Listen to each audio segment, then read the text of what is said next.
Aku tahu ada yang tidak beres ketika mesin kopi di kantor Nusantara Jaya berbunyi serak seolah tersedak rahasia.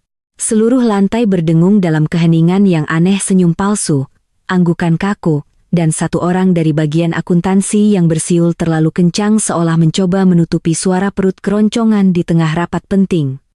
Tapi aku mengabaikannya.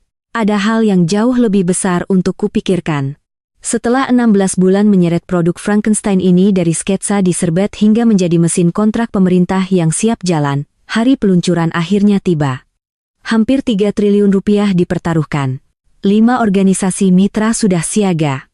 3 badan regulator telah memberi lampu hijau, dan mata setiap eksekutif, setidaknya yang tidak terpaku pada ego mereka, seharusnya tertuju padaku. Ruang rapat sudah disiapkan. Pukul 9 pagi tepat. Asistenku, Adi, mengingatkanku saat aku melewati mejanya. Kopi di satu tangan, flash disk di tangan yang lain. Wajahnya terlalu pucat untuk seseorang yang biasanya menghadapi hari Senin seperti seorang juara. "Kamu yakin?" tanyaku, menyipitkan mata ke arah wajahnya.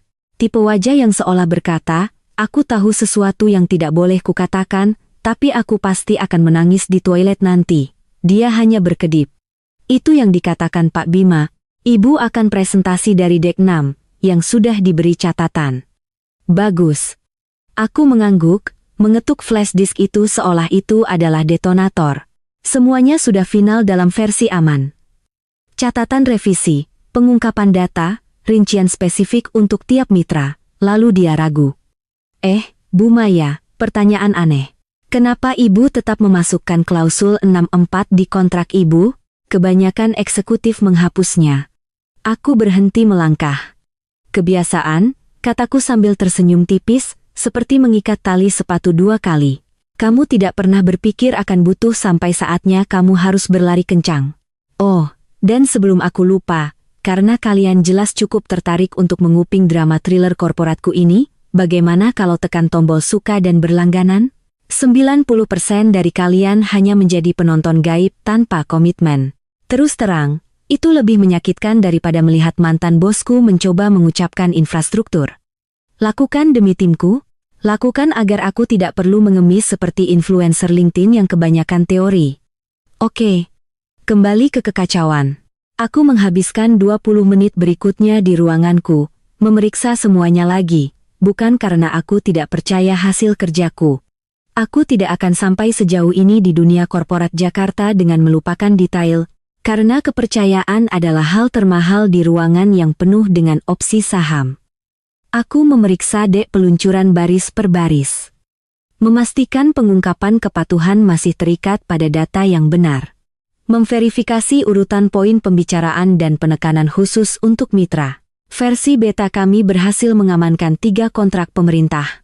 Itu bukan keberuntungan. Itu arsitektur karyaku. Pukul 8.52, aku menarik napas. Pukul 8.55, aku berjalan menuju ruang rapat. Setiap langkah terasa seperti hitungan mundur, bukan gugup, hanya energi seperti diambang sesuatu. Aku berpapasan dengan direktur produk baru, yang memberiku anggukan seolah dia tahu akan mengutip kata-kataku dalam rapat selama 6 bulan ke depan. Seorang anak magang bahkan berdiri sedikit lebih tegak saat aku lewat. "Bagus.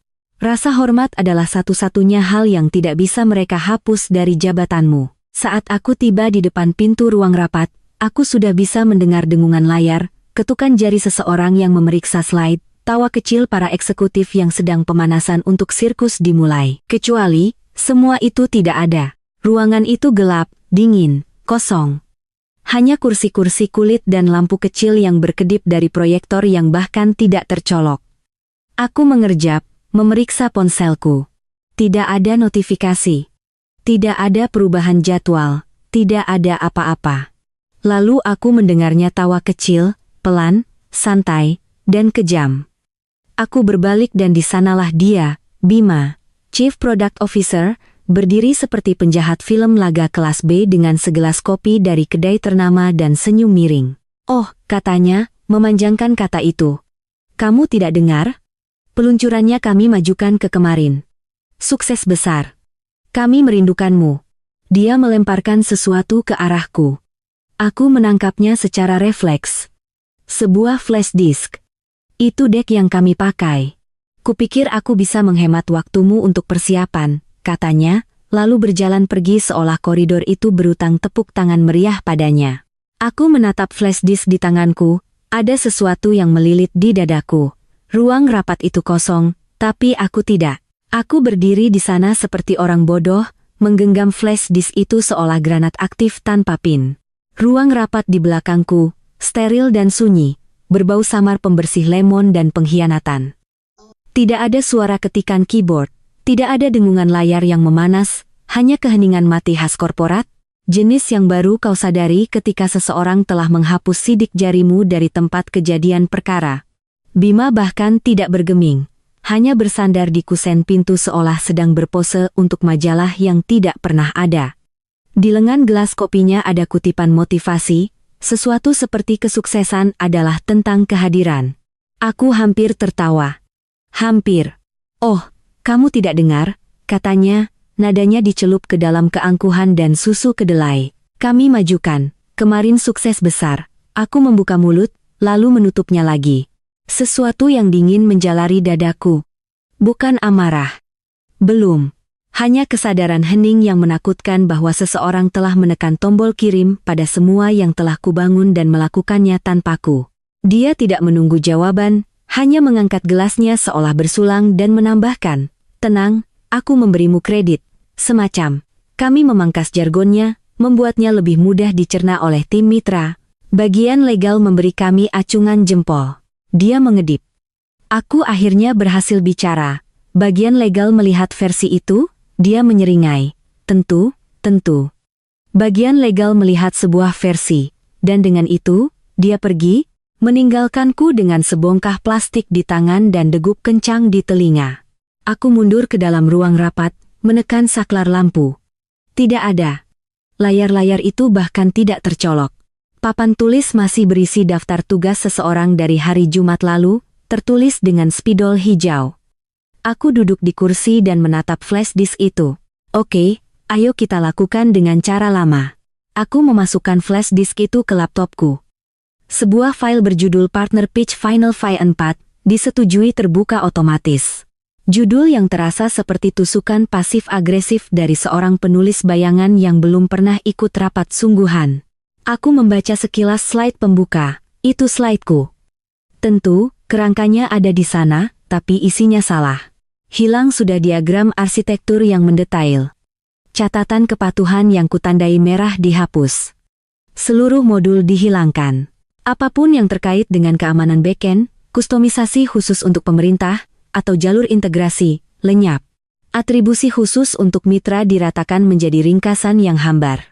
Mereka telah mengubah mahakaryaku menjadi pamflet pemasaran, sebuah presentasi PowerPoint murahan. Slide 9. Rincian fitur. Tidak ada atribusi pada arsitektur hak milik. Tidak ada referensi ke lingkungan pengujian yang selama 3 bulan aku perbaiki sendiri pada jam 3 pagi. Slide 12. Klausul kontrak. Versi NDA yang berbeda-beda, hilang begitu saja. Slide 14. Alur kepatuhan. Aku benar-benar tertawa terbahak-bahak. Mereka telah menggantinya dengan gambar stok jabat tangan. Aku menatap gambar itu untuk waktu yang sangat lama. Lalu aku menggulir ke bagian bawah. Tidak ada tanda tanganku. Tidak ada pelacakan versi data. Tidak ada stempel waktu rilis dari rantai kustodiku. Bahkan tidak ada placeholder. Mereka merilis ini seolah-olah ini adalah dokumen peluncuran resmi, menggunakannya saat aku tidak ada, atas namaku, tanpa namaku. Dan dengan melakukan itu, mereka telah memutus rantai. Jari-jariku melayang di atas keyboard, pikiranku berpacu. Klausul 64. Klausul yang semua orang bilang sudah usang, kuno, berlebihan. Klausul yang menyatakan, tidak ada dokumen yang menghadap mitra yang melibatkan arsitektur hak milik dapat didistribusikan secara eksternal tanpa tanda tangan persetujuanku. Klausul yang kuselipkan saat mereka menawariku kenaikan jabatan tanpa kenaikan gaji, berpikir itu hanyalah hal lain yang tidak akan ada yang memperhatikan sampai itu menjadi penting. Sekarang, itu penting. Aku melihat keluar melalui kaca ruang rapat. Orang-orang bergerak di luar sana. Telepon berdering, kesepakatan ditutup, rencana dibuat. Tapi tak satu pun dari mereka tahu apa yang akan terjadi. Aku menutup laptopku, berjalan keluar tanpa sepatah kata pun. Bukan ke HRD, bukan ke Bima, bukan ke Adi. Langsung ke ruanganku, duduk, membuka folder berlabel kontrak, Adendum Eksekutif 2022. Aku menggulir ke klausul 64, memverifikasi bahasanya, memverifikasi penegakan versinya, memverifikasi rantai stempel waktunya. Aku tidak menangis. Aku tidak mengumpat. Aku membuka Outlook. Email baru. Kepada Legal Internal, Nusantara Jaya. Subjek, permohonan penegakan klausul 64. Lampiran. Perbandingan versi DEK, metadata otorisasi, laporan perbandingan versi rantai kunci. Aku menekan kirim. Lalu aku bersandar, melipat tanganku, dan menatap flash disk yang tergeletak di ujung mejaku seperti sebuah pengakuan. Mereka pikir keheningan berarti menyerah. Tapi terkadang, keheningan hanyalah suara sesaat sebelum perangkap menjepret. Aku tidak mengatakan sepatah kata pun saat berjalan kembali menyusuri koridor itu. Tidak ketika Rina dari pemasaran melambai. Tidak ketika Direktur Keuangan memberiku tatapan yang sama seperti yang kau berikan pada anjing liar. Penasaran, mungkin bahkan kasihan, tapi jelas tidak akan berhenti untuk membantu. Aku mengabaikan alis terangkat Adi saat aku melewati mejanya. Matanya beralih dari wajahku ke ruang rapat kosong di belakangku, lalu kembali lagi. Dia membuka mulut, mungkin untuk bertanya apa yang baru saja terjadi, tapi aku tidak berhenti. Aku tidak berkedip. Aku terus berjalan. Kenyataannya, amarah sejati itu tidak berisik. Bukan jenis yang berakar di tulang punggungmu dan menyebar keluar seperti radang dingin. Amarah itu hening, dingin, bedah. Tekanan yang menumpuk tanpa peringatan dan tidak meledak, melainkan mengkristal. Dan saat aku menutup pintu ruanganku, memutar kunci, dan duduk di mejaku, aku merasakan setiap incinya mengeras. Aku memasukkan kembali flash disk itu ke laptopku. Kali ini, aku menjalankan perbandingan penuh, bukan hanya tata letak slide. Aku langsung masuk ke struktur file, metadata, stempel waktu, catatan penulis yang tersemat. Aku tidak mencari apa yang ada. Aku mendata apa yang tidak ada. Slide demi slide, baris demi baris, aku menyaksikan hasil kerja berbulan-bulan lenyap seketika. Versiku. Versi resmi terakhir, memiliki penafian kekayaan intelektual yang disesuaikan untuk masing-masing dari 5 mitra eksternal kami. Masing-masing ditandatangani oleh tim hukum mereka. Hilang. Slide kepatuhan, hilang. Laporan jejak data wajib untuk audit tingkat pemerintah, hilang. Mereka menggantinya dengan diagram proses setengah matang yang sepertinya dibuat di Canva 5 menit sebelum acara. Bahkan kunci enkripsi tersemat yang memvalidasi versi DEK mana yang telah disetujui melalui saluran keamanan yang benar, dihilangkan. Mereka bahkan tidak mencoba memalsukannya, mereka hanya menghapusnya, dan berharap tidak ada yang akan menyadarinya. Tapi seseorang harusnya sadar. Seseorang harusnya meninjau ini dan meloloskannya. Atau tidak ada yang melakukannya. Dan Bima hanya menerobosnya seperti cosplayer kekuasaan sombong yang selalu lebih tertarik terlihat jenius daripada menjadi jenius. Aku membuka log audit persetujuan versi. Kredensialku tidak muncul dimanapun pada file yang mereka gunakan. Itu berarti satu hal. Bima telah melewati persetujuan kepatuhan dan jalur validasi teknis, yang membuat rilis ini tidak hanya tidak etis, tapi juga tidak sah. Dan di bawah klausul 64, itu membuatnya ilegal. Lihat, klausul 64 bukanlah basa-basi HRD atau birokrasi kosong, itu adalah tombol pemutus. Pemicu darurat hukum yang kubangun ke dalam perjanjian eksekutifku, dinegosiasikan saat Nusantara Jaya putus asa untuk menahanku agar tidak pindah. Klausul itu memberiku kendali akhir atas rilis publik aset apapun yang terkait dengan sistem hak milik yang kuarsiteki. Tanpa stempel waktu yang sah, tanpa tanda tangan maya, tidak ada peluncuran ke pasar. Titik. Itu adalah asuransi. Bukan hanya untukku, tapi untuk integritas produk, untuk para mitra yang mempercayai kami, untuk klien masa depan yang akan mempertaruhkan infrastruktur mereka pada platform ini. Tapi Nusantara Jaya, dengan kecemerlangan tak terbatasnya, baru saja menarik pelatuk pada dek hantu. Dan sekarang, mereka akan mencari tahu berapa harganya. Aku duduk diam sejenak, membiarkannya meresap, lalu aku meraih dan mengeluarkan map tebal dari laci bawahku. Arsip kontrak eksekutif, Mayasari. Di dalamnya, semuanya utuh. Bahasa asli, adendum, otorisasi, salinanku, ditandatangani balik, dinotariskan, diberi stempel waktu. Klausul 64. Tidak ada rilis eksternal materi teknis apapun yang terkait dengan arsitektur hak milik yang akan dianggap sah tanpa A. Persetujuan tanda tangan dari penulis, B. Verifikasi integritas versi, dan C. Validasi rantai stempel waktu kepatuhan. Tanpa ketiga komponen ini, materi tersebut akan dianggap batal, tidak berlaku, dan tunduk pada penegakan penarikan kembali dalam waktu 24 jam setelah penemuan. Mereka telah mengacaukan 3 komponen yang salah, dan mereka menyerahkannya kepadaku dalam sebuah flash disk. Aku meletakkan map itu di sebelah keyboardku, membuka Outlook, email baru ke bagian hukum internal di Nusantara Jaya, CC0. Subjek, permohonan penegakan klausul Seman 4. Aku mengetik isinya dalam 2 baris, dokumen terlampir sebagai berikut. Penegakan diminta berdasarkan kedudukan kontraktual saat ini. Lampiran. Perbandingan dek, delta metadata, adendum 64 yang ditandatangani, log validasi kepatuhan, rantai persetujuan versi mitra. Aku mengarahkan kursor ke tombol kirim, lalu menekannya. Itu saja. Tidak ada air mata, tidak ada amukan, tidak ada konfrontasi kantor dengan kursi beterbangan dan wasit HRD. Aku bahkan tidak mengirim pesan ke Adi. Sebaliknya, aku menutup map, menutup Outlook, dan untuk pertama kalinya dalam 16 bulan, aku bersandar di kursiku dan tidak melakukan apa-apa. Mesin itu sudah mulai berputar, dan aku tahu persis roda gigi mana yang telah mereka rusak. Pukul 7:29 pagi. Ruang konferensi di lantai 12 sunyi kecuali desingan AC dan gesekan samar map-map hukum yang dibuka. Tirai masih tertutup, menebarkan garis-garis biru pucat di atas meja panjang. Jenis pencahayaan yang kau kaitkan dengan berita buruk atau pengendalian kerusakan di menit-menit terakhir. Aku sudah duduk, kopi di tangan, mengawasi pintu seolah-olah pintu itu berutang sesuatu padaku. Orang lain di ruangan itu hanya 3 anggota tim hukum, analis kepatuhan Camelia, dan VP manajemen risiko, yang tampak seperti belum tidur.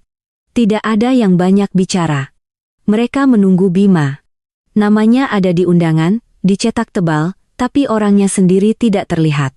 Dia tidak muncul, bahkan tidak ada email terlambat, bahkan tidak ada perwakilan. Dan itu, lebih dari apapun, memberitahuku persis seberapa serius dia menanggapi ini. Tinjauan dimulai tanpanya. Lia membuka dengan batuk kering dan berkata, pada pukul 6.42 pagi, kami mendapat konfirmasi dari Lognote Mitra bahwa versi dek peluncuran yang didistribusikan tidak berasal dari repositori penandatanganan yang aman. Itu melewati protokol validasi dan stempel waktu. Tidak ada yang memotongnya. Dia melanjutkan, sesuai klausul 64, ini memenuhi syarat sebagai rilis tidak sah dari materi teknis hak milik. Versi terlampir yang digunakan dalam peluncuran tidak disetujui oleh penulis maupun dilacak melalui tata kelola standar. Tim hukum melanjutkan. Kami menganggap ini sebagai pelanggaran, kata Pak Aron dari bagian hukum, nada suaranya netral. Protokol mendikte eskalasi segera ke kantor kepatuhan dan pembekuan internal materi yang dirilis sampai atribusi dapat divalidasi atau dibatalkan. VP Risiko mengerang pelan dan memijat pelipisnya. Langkah selanjutnya termasuk menghubungi semua mitra pemerintah dan korporat yang menerima dek tersebut.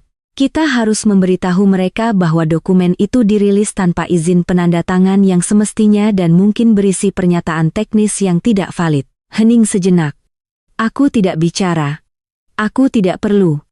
Mereka tahu siapa yang mengajukan penegakan dan mereka tahu persis apa artinya. Bu Maya, kata Lia, sedikit menoleh ke arahku. Apakah ada yang ingin ibu tambahkan untuk catatan? Aku menggeleng. Tenang, terukur.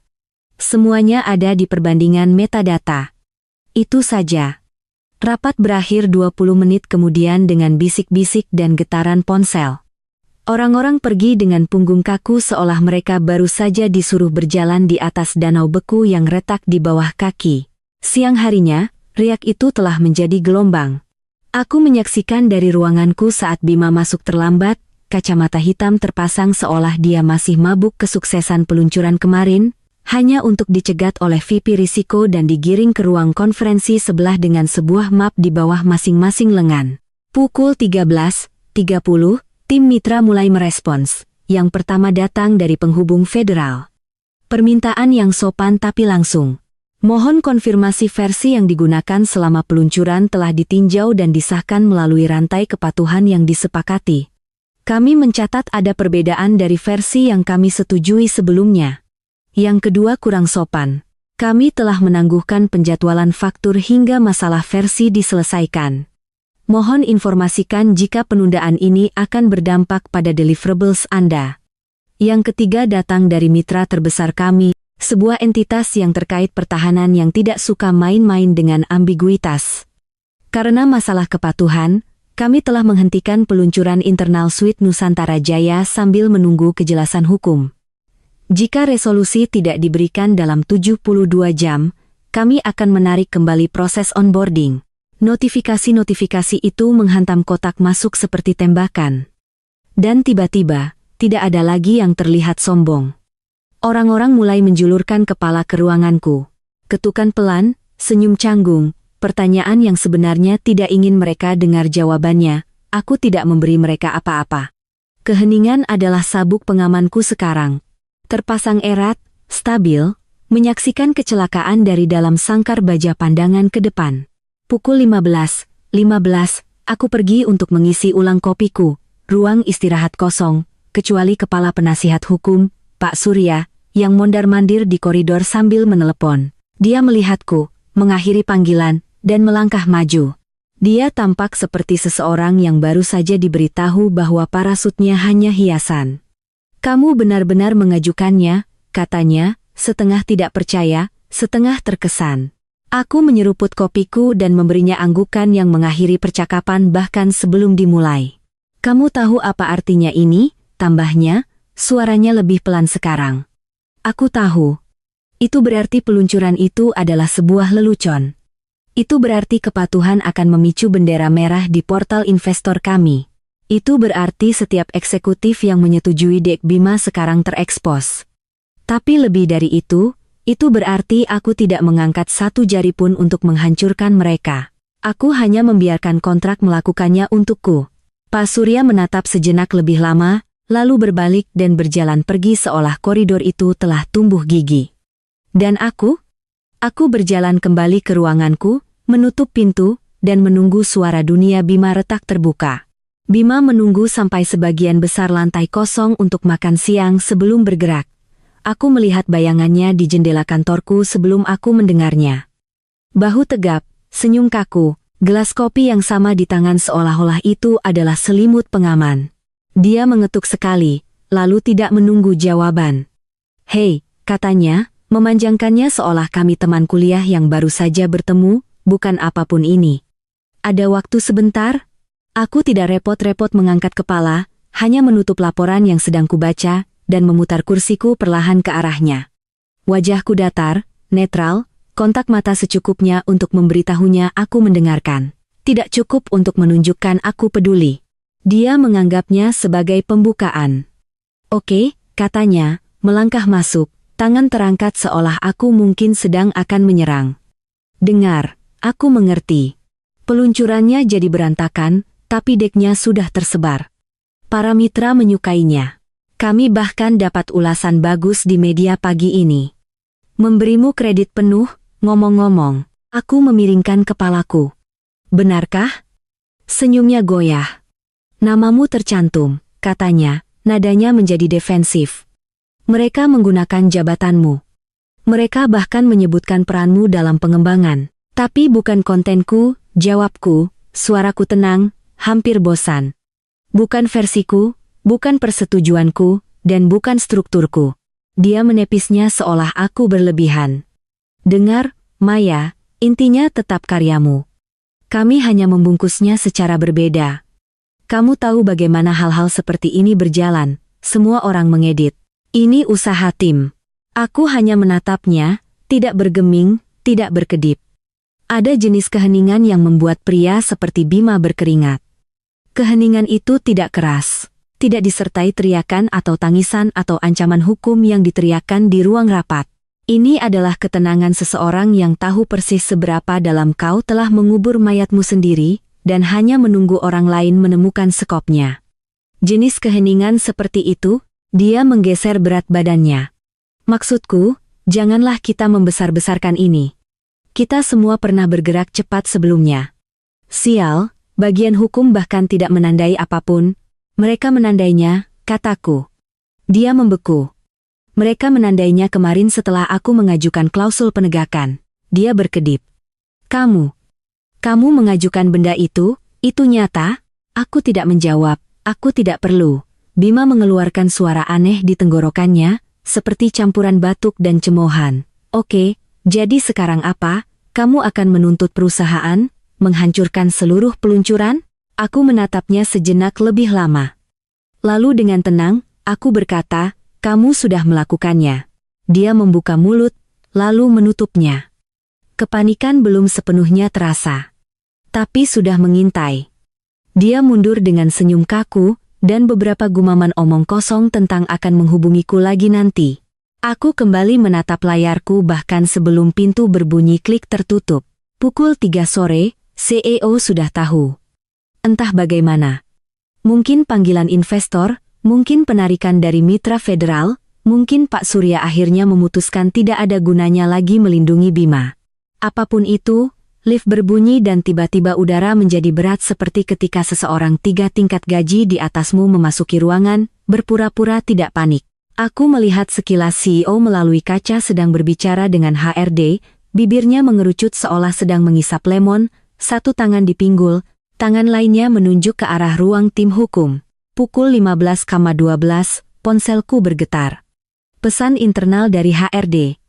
Kami ingin mengatur pertemuan mediasi untuk menjernihkan suasana dan menemukan jalan ke depan. Kami yakin ini semua hanya kesalahpahaman. Kami menghargai Anda. Aku tidak membalas.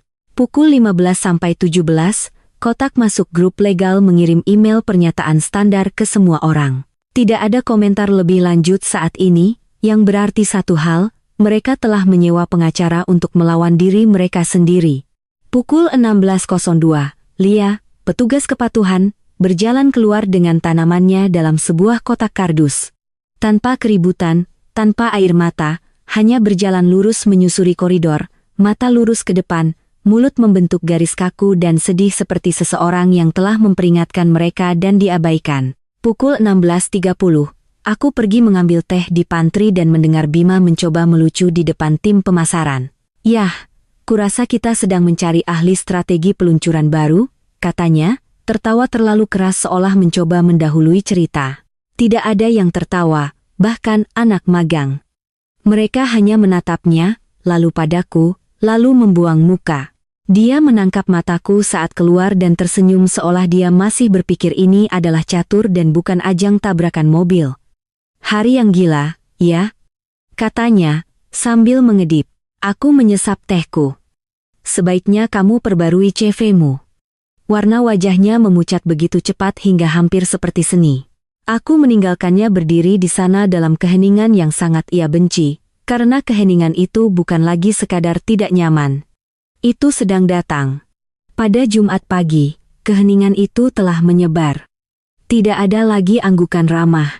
Tidak ada lagi candaan di grup chat. Lantai itu menjadi sunyi senyap seolah seseorang mematikan oksigen gedung, dan tidak ada yang mau menjadi yang pertama terengah-engah.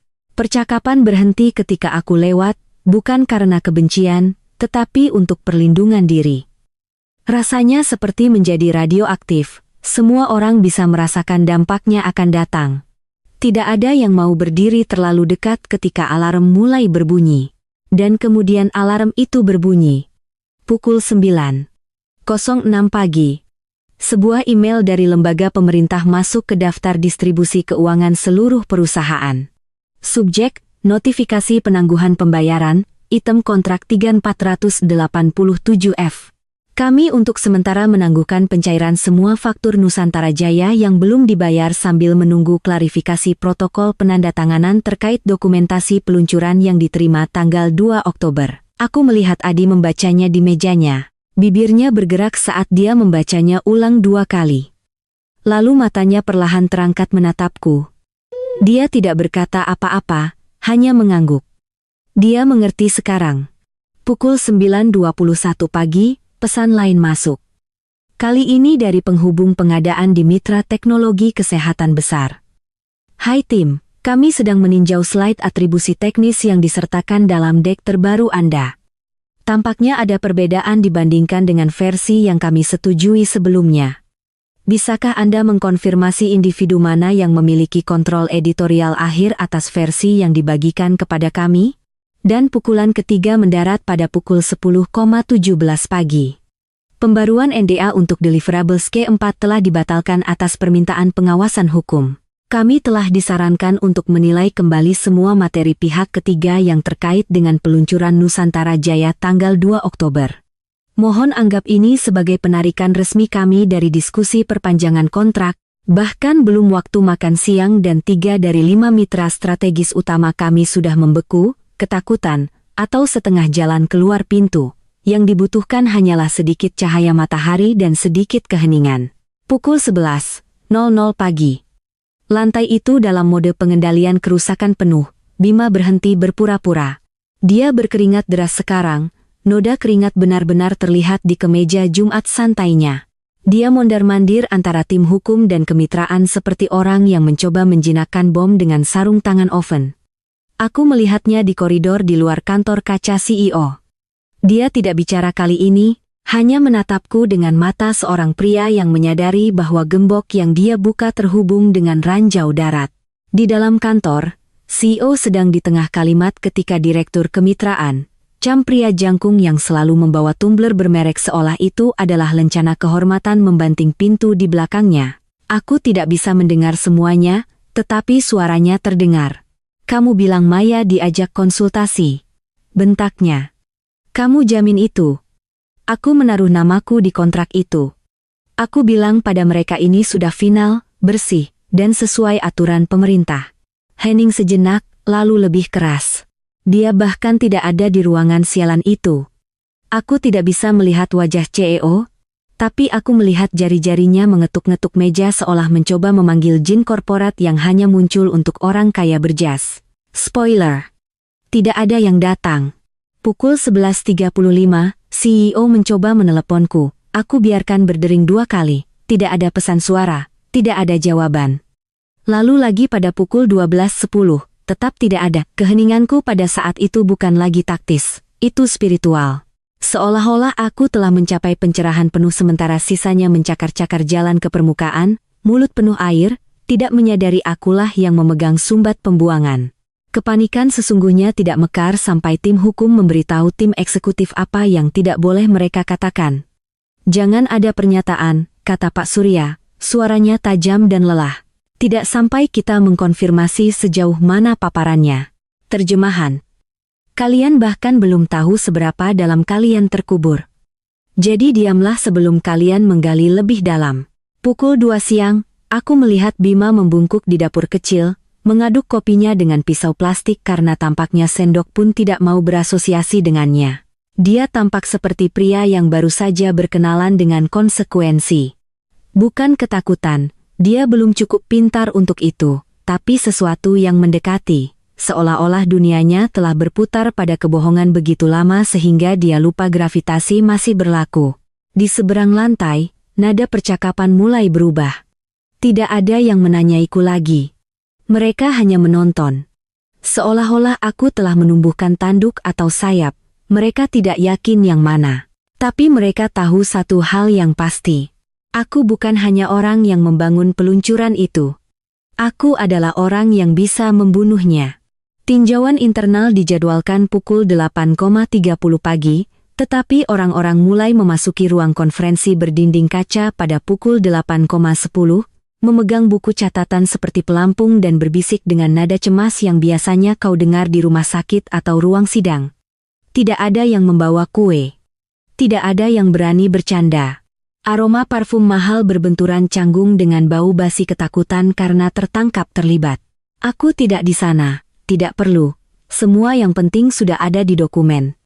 Pak Surya, penasihat hukum umum Nusantara Jaya, duduk di kepala meja. Wajahnya, yang biasanya tanpa ekspresi, menegang seperti seseorang yang begadang semalaman menyiapkan pernyataan yang dia tahu akan meledakkan karier, dasinya miring. Lengan kemejanya digulung hingga siku. Tidak ada pertunjukan sandiwara korporat hari ini. Ini adalah perang parit. 10 menit pertama adalah pusaran deheman gugup, pengalihan perhatian dengan jargon, dan upaya terakhir Bima untuk memutarbalikkan peluncuran sebagai penyelarasan inovasi yang dipercepat. Aku mendengar frasa itu kemudian dari Adi, yang duduk 2 pintu dari sana dan bisa mendengar setiap suku kata melalui kaca. Maya dilibatkan. Desak Bima lebih keras sekarang, suaranya tinggi dan defensif. Dia punya akses ke folder draft. Maksudku, mungkin dia tidak membalas, tapi dia di sisi. Pak Surya tidak meninggikan suaranya. Dia tidak perlu. Versi bertanda waktu yang dia setujui, katanya datar, berbeda dari yang dirilis. Hening, lalu beberapa kertas digeser, seseorang batuk. Klausul 64, lanjut Pak Surya. Aktif dan tidak diubah dalam kontrak eksekutifnya. Peluncuran dilakukan tanpa persetujuan penandatangan yang sah. Ini merupakan pelanggaran protokol kepatuhan internal, membatalkan kedudukan dokumen dengan mitra federal, dan membuat perusahaan berisiko menghadapi tuntutan hukum. Bima berkedip seolah baru saja dipukul di bawah air. Tapi maksudku, dia bagian dari tim. Ini bukan. Ini adalah kesalahpahaman, gangguan komunikasi. Maya tidak suka menuntut. Pak Surya tidak berkedip. Dia tidak menuntut, Bima. Dia menegakkan. Keheningan jenis baru menyelimuti ruangan. Jenis yang datang ketika bola lampu terakhir akhirnya berkedip padam. Dari apa yang kudengar kemudian, mulut Bima membuka dan menutup 3 kali. Seolah dia ingin bertanya apa artinya itu, tetapi sudah tahu jawabannya dan tidak sanggup mengucapkannya. Lalu seseorang, mungkin dari bagian kemitraan, menanyakan pertanyaan yang dipikirkan semua orang. Jadi peluncuran ini, bisa dibatalkan? Pak Surya menghela napas panjang dan lelah yang membawa beban peringatan berbulan-bulan yang diabaikan, sudah dibatalkan. Mitra federal sudah mulai menarik materi. Kontennya tidak sah. Maya mengajukan klausul penegakan sebelum para mitra memulai penarikan. Suara lain. Kenapa tidak ada yang tahu? Dan itulah intinya, bukan? Mereka telah membangun seluruh acara di sekitar kebohongan bahwa wanita yang menjadi tulang punggung produk itu telah mengangguk, tersenyum, dan ikut menandatangani sirkus itu. Tapi aku tidak pernah. Aku tidak pernah mengangguk, tidak pernah tersenyum, dan aku jelas tidak ikut menandatangani. Aku hanya menunggu, dan kemudian menandatangani satu-satunya hal yang penting. Di luar ruangan itu, aku duduk di mejaku membaca ulang pesan dari seorang penghubung kepatuhan federal. Terima kasih atas kejelasan dan ketepatan waktu Anda. Pemberitahuan penegakan Anda memungkinkan kami untuk bertindak secara proaktif. Jika ketersediaan Anda memungkinkan, kantor kami ingin membahas solusi fase berikutnya dengan Anda secara langsung. Aku menutup pesan itu. Di layarku yang lain, Slack berbunyi, kabar sudah menyebar. Rupanya, selama rapat tinjauan, seseorang telah memproyeksikan permintaan penegakan penuh di layar, namaku dalam huruf tebal di atas. Log data berbaris rapi di bawahnya, tak terbantahkan. Satu persatu, orang-orang melihatnya. Beberapa bahkan mengambil tangkapan layar. Tidak ada yang menyangkalnya sekarang. Tidak bisa. Tidak setelah bagian hukum memaparkannya. Peluncuran itu tidak pernah milik Maya. Dan kebohongan itu kabut tipis beraroma manipulasi yang disebarkan Bima ke separuh perusahaan terurai seperti polyester murah di tengah badai. Kemudian ketika dia melewati ruanganku, dia tidak berhenti. Dia tidak tersenyum, tidak bercanda, hanya terus berjalan dengan kepala tertunduk seolah takut aku akan menyebut namanya dan memicu klausul lain. Dia benar untuk takut. Aku tidak marah lagi, aku tidak perlu, aku sudah berbicara. Dan seluruh perusahaan mendengarnya. Pada Senin pagi, Nusantara Jaya lebih terlihat seperti pihak yang kalah dalam sidang DPR daripada sebuah perusahaan teknologi. Siaran pers yang mereka unggah hanya 4 hari sebelumnya, yang penuh dengan judul bombastis, kata-kata kunci, dan kutipan sombong Bima tentang mendorong transformasi masa depan lenyap dari situs mereka sebelum fajar. Tautan mati 404, tidak ada pengalihan, hanya uap digital di tempat yang tadinya penuh ego. Adi, yang baik hati, mengirimiku tangkapan layar saat siaran pers itu ditarik dari forum mitra kami. Salah satu agensi bahkan memposting pembaruan singkat di bawah pemberitahuan pencabutan. Kami telah menarik materi peluncuran co-branded atas permintaan Nusantara Jaya sambil menunggu resolusi internal. Itu bahasa korporat untuk mereka kacau dan kami tidak akan ikut tenggelam.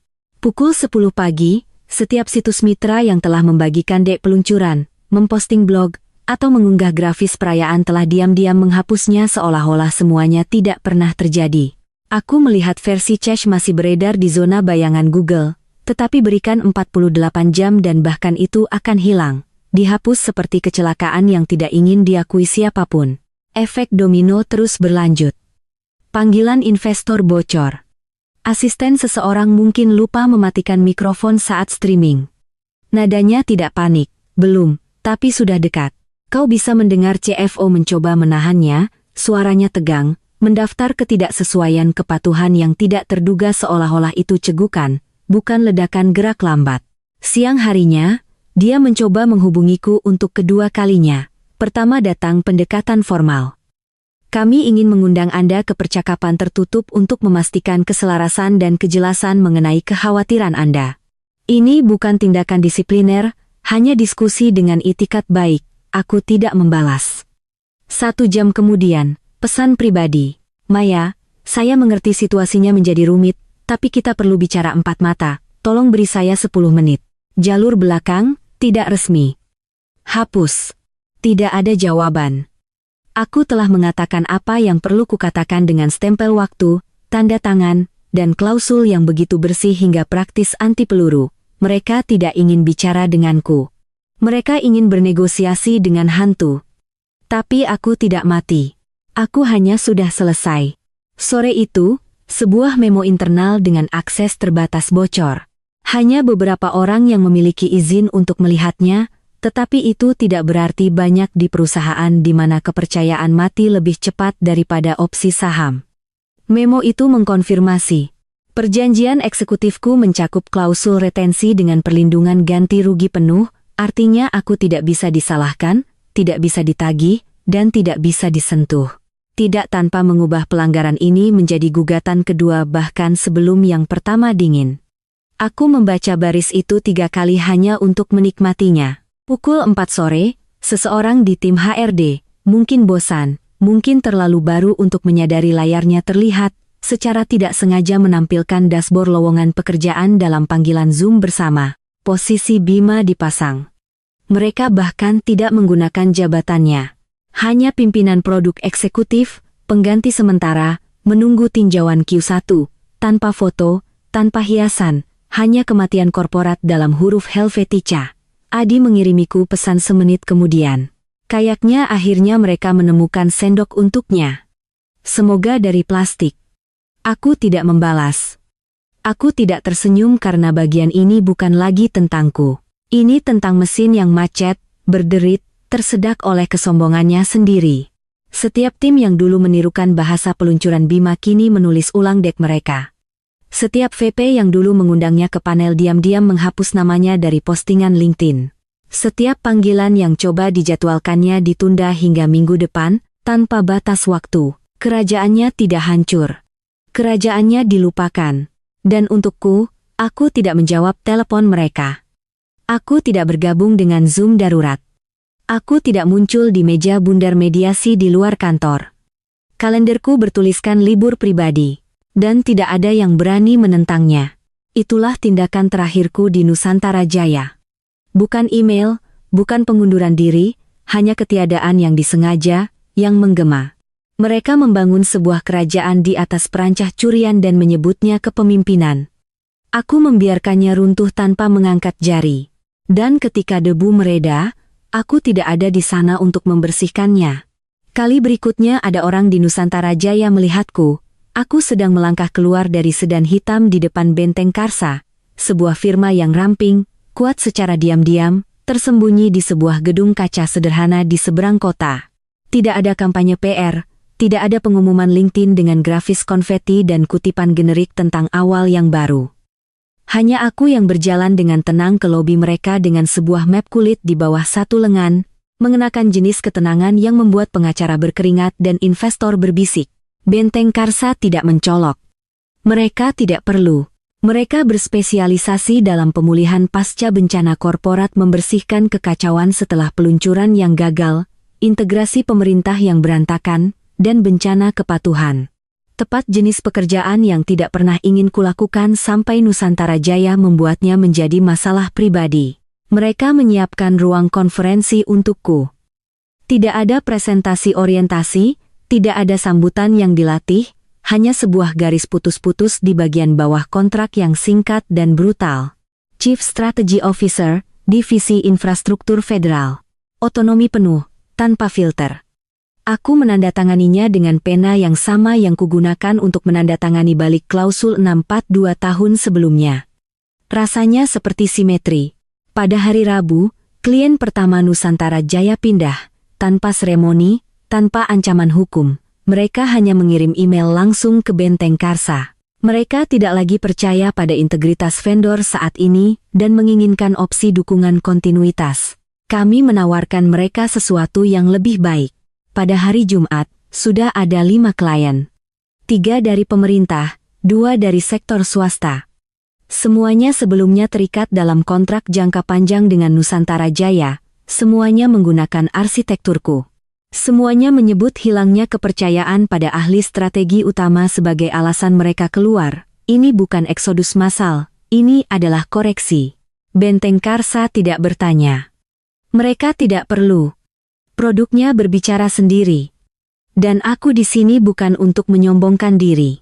Aku di sini untuk membangun sesuatu yang berfungsi lagi, tetapi kali ini dengan kunci di tanganku sendiri. Aku tidak pernah berbicara dengan Bima lagi. Tidak perlu. Bisikan terakhir yang kudengar adalah bahwa dia mengambil sabatikal strategis untuk menilai kembali keselarasan pribadi dengan budaya inovasi. Terjemahan. Nusantara Jaya tidak bisa memecatnya secara terang-terangan tanpa mengakui kesalahan. Jadi, mereka mengirimnya pergi seperti yogurt kadaluarsa dan berharap tidak ada yang mencium baunya. Tapi orang-orang sadar. Bahkan dari Benteng Karsa, aku bisa melihat pergeseran itu. Mitra yang dulu berebut hak penamaan pada peluncuran sekarang meminta pertemuan pribadi denganku di bawah bendera yang berbeda. Agensi yang mengabaikan emailku 6 bulan lalu sekarang mengutip kalimat persisku dalam dek kepatuhan mereka. Aku tidak sedang naik daun. Aku sudah berada di puncak. Mereka saja yang baru melihat ke atas.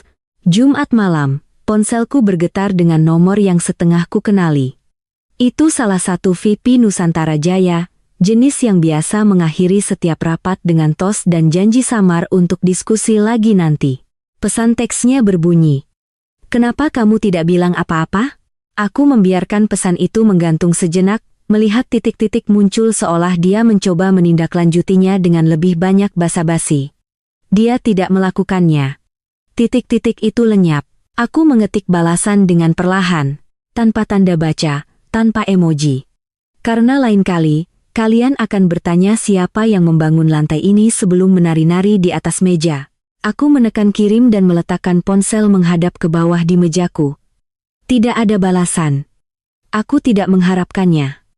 Aku memandang keluar jendela ke kota yang berkelip di bawahku.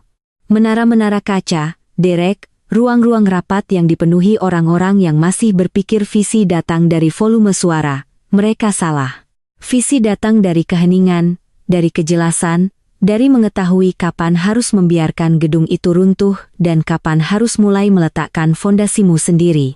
Aku tidak membakar Nusantara Jaya sampai rata dengan tanah. Aku hanya menolak untuk menopangnya lagi, dan bangunan itu runtuh seperti yang seharusnya, begitu arsiteknya pergi. Terima kasih banyak sudah menonton, para senior cerdik. Berlanggananlah agar teko kopi ini terus menyeduh balas dendam. mantan rekan kerjamu tidak akan tahu apa yang menimpa mereka.